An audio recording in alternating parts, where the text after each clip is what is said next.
నా పేరు ఏలూరు రామరెడ్డి, అది మాసంపల్లి విలేజ్. నేను గుండాల మండల కాంగ్రెస్ పార్టీ అధ్యక్షుడిగా కొనసాగుతున్నా. గత 30 సంవత్సరాల నుంచి కూడా నేను కాంగ్రెస్ పార్టీలో క్రియాశీలకంగా నడుస్తున్నాను. అందుకు గత 20 ఏళ్ల క్రితం కూడా 2001లో నేను ఈ గ్రామానికి ఉప సర్పంచ్ చేసిన. ఇంతకుముందు మండల పార్టీ ప్రెసిడెంట్గా పనిచేసిన.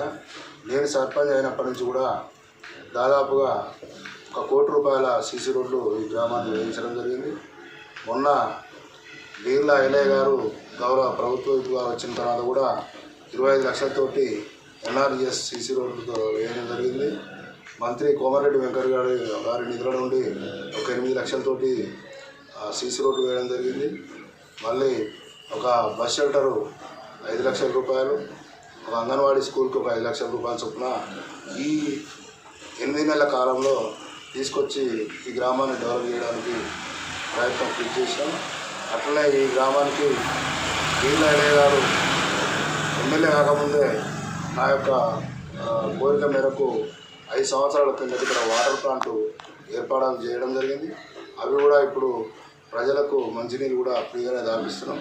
మాకు ఎమ్మెల్యే గారు కూడా అన్ని రకాలుగా అండదండలుగా మా గ్రామానికి ఉన్నారు. గతంలో కూడా కోమరెడ్డి వెంకరెడ్డి గారు కూడా మన ఎంపీగా ఉన్నప్పుడు బాగా వారి సహాయ సహకారంలో మాకు అందినాయి. మండల విషయానికి వస్తే మండలంలో గత ప్రభుత్వంలో ఏమీ ప్రజలకు అవసరమైన స్కీములు పెట్టకుండా ప్రజలకు అన్యాయం చేసింది వాస్తవం. ఇప్పుడు కాంగ్రెస్ ప్రభుత్వం వచ్చిన తర్వాత మహిళలనే ముందు తీసుకొని 6 గ్యారెంటీ స్కీములు పెట్టి అలా గ్యాస్ కానీ పోతే ఇందిరమ్మ ఇల్లు కానీ అన్ని మహిళల పేరు మీదనే, బస్ ఫ్రీ బస్సు కానీ అంతా మహిళా శక్తి పెంచడానికి గవర్నమెంటు ఈ రేవంత్ రెడ్డి గారి ప్రభుత్వం ముందు పోతుంది. ఈ 5 ఏళ్ళలో కూడా చాలా ప్రజల కళ్ళల్లో ఆనందం కనపడే పరిస్థితులు కనబడుతుంది. ఇవాళ రైతు ప్రభుత్వంగా రైతులకు ఇవాళ మొన్న 1,00,000 రూపాయల రుణమాఫీ ఒకటేసారి చేసి బ్యాంకులలో పోయి రైతులందరూ మళ్ళీ 1,00,000 రూపాయలు రెన్యువల్ చేసుకొని తెచ్చుకుంటున్నాం. ఈ ఆగస్టు లోపల 2 లక్షల రైతులు కూడా 2 లక్షల రూపాయలు మాఫీ చేసి చేస్తామని రేవంత్ రెడ్డి గారు ఆలోచించారు. ఈ ఆగస్టు లోపల రైతులు అది కూడా తెచ్చుకుంటారు. రైతు భరోసా కూడా మీరన్నట్టుగా గతంలో కేసీఆర్ ఇచ్చింది చెట్లకు పుట్టలకు పెట్రోల్ బంకులకు ఇచ్చిండు, పెన్షన్లకు ఇచ్చిండు అనేది అందరికీ జగమెరిగిన సత్యం. ఇప్పుడు మనం మా గ్రామంలోనే చాలా వాళ్ళు రియల్ ఎస్టేట్ వ్యాపారం కొనుక్కొని కనీళ్ళు నాటుకొని బూడి భూములు పెట్టారు. వాటికి కూడా రైతు బంధు గతంలో వచ్చేది. దాని మీద ప్రభుత్వము ఆలోచించి రైతు భరోసా అంటే రైతు పెట్టుబడి సాయం, ఆ పెట్టుబడి సాయాన్ని రైతుకు డైరెక్ట్ వ్యవసాయం చేసే రైతుకు అందే విధంగా ప్రభుత్వం నిర్ణయం తీసుకుంది. ఇప్పుడు అదే దశలో దాని సర్వే కూడా చేస్తున్నాము. ప్రభుత్వ నిధులను ప్రజల సొమ్మును దుర్వినియోగం కాకుండా అదే ప్రజలకే అందాలనే ఉద్దేశంతో ఇలా ప్రభుత్వం ముందుకు పోతుంది. మాకు కాంగ్రెస్ ప్రభుత్వం మీద పూర్తి నమ్మకం ఉంది. రాష్ట్ర ప్రభుత్వం ప్రవేశపెట్టిన బడ్జెట్ పైన అభిప్రాయం ఏంటి? రాష్ట్ర ప్రభుత్వం బడ్జెట్ ప్రవేశపెట్టింది, ప్రజలకు అనుకూలమైన బడ్జెట్ ప్రవేశపెట్టింది. అది వ్యవసాయానికి బాగా, మనది వ్యవసాయక రాష్ట్రం కాబట్టి వ్యవసాయానికి బాగుండాలని, వ్యవసాయాన్ని ముందు తీసుకురావడానికి, రైతు దేశానికి వెన్నెముక అనే సామెత మనం గతంలో కూడా వెనకటి నుంచి కూడా మన పెద్దలు చెప్తారు.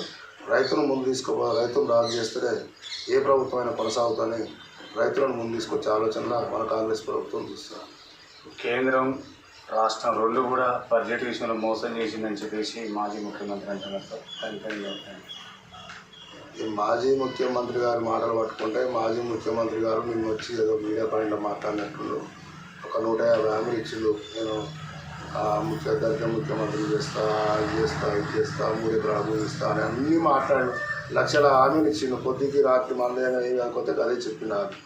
ఆ మేనిఫెస్టోలో పెట్టి ఆయన ఏం చేయలేదు. ఆయనకు దోషినే గొర్రెలు ఇస్తా, బర్రెలు ఇస్తా, గొర్రెలు కాసుకోరు, బర్రెలు కాసుకోరని ప్రజలను పక్కతో పట్టించి ఇంకా సోమరితనాన్ని తీసుకొచ్చింది.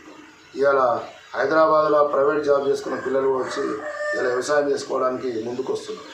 ఎందుకంటే ఇక్కడ రైతు ప్రభుత్వం, రైతులు వ్యవసాయం చేసుకుంటే రూపాయలు కలుగుతాయి, కష్టం మన పిల్లలు పోషించుకోవచ్చు అని ఈ బడ్జెట్ చూసి హైదరాబాద్లో కూడా ప్రైవేట్ జాబ్ చేసుకుని వ్యవసాయం చేసుకోవడానికి ముందుకు వస్తున్నారు. కేసీఆర్ మాటలు అనేది కేసీఆర్ చేసింది దుర్వినియోగం. మన రాష్ట్రము ఇప్పుడు మీరు చూసి 75,000 కోట్లు గత ప్రభుత్వం కాంగ్రెస్ ప్రభుత్వం అప్పు చూపించిపోతే 7 లక్షల కోట్లు అప్పు చేసింది. మన తెలంగాణ ఆదాయం మనకు కావాలని ఆంధ్రాని విడగొట్టుకున్న తర్వాత మన తెలంగాణ హైదరాబాదు మన తెలంగాణ ఆదాయం ఆంధ్ర పోకుండా మనం ఆపుకున్నాం. ఆ ఉన్న సంపదను సక్రమంగా వాడికి సరిపోయేది అప్పు చేయకున్నాం. ఇప్పుడు దానికి తోడు అప్పు చేసి గొర్రెలు ఇచ్చి బర్రెలు ఇచ్చి ఇంజన్లకి భూములకు ఇచ్చి బీహార్కి ఇచ్చి జార్ఖండ్ పక్క రాష్ట్రాలకు ఇచ్చి మన సంపదను ఒక అరెకరం ఉన్న పేదోడు రోజు డైలీ వారి ఖర్చు పెట్టుకుంటున్నాడు. అతను కూడా ట్యాక్స్ కడుతుంది. అతను సొమ్మును తీసుకుపోయి భూస్వాములకు వాళ్ళకందరికీ పెద్ద వాళ్ళకి ఇచ్చి ఈ సంపాదన దోసుకున్నాడు అనేది మా అభిప్రాయం. మండల స్థాయిలో 6 గ్యారెంటీలు ఎన్ని అమలైంది?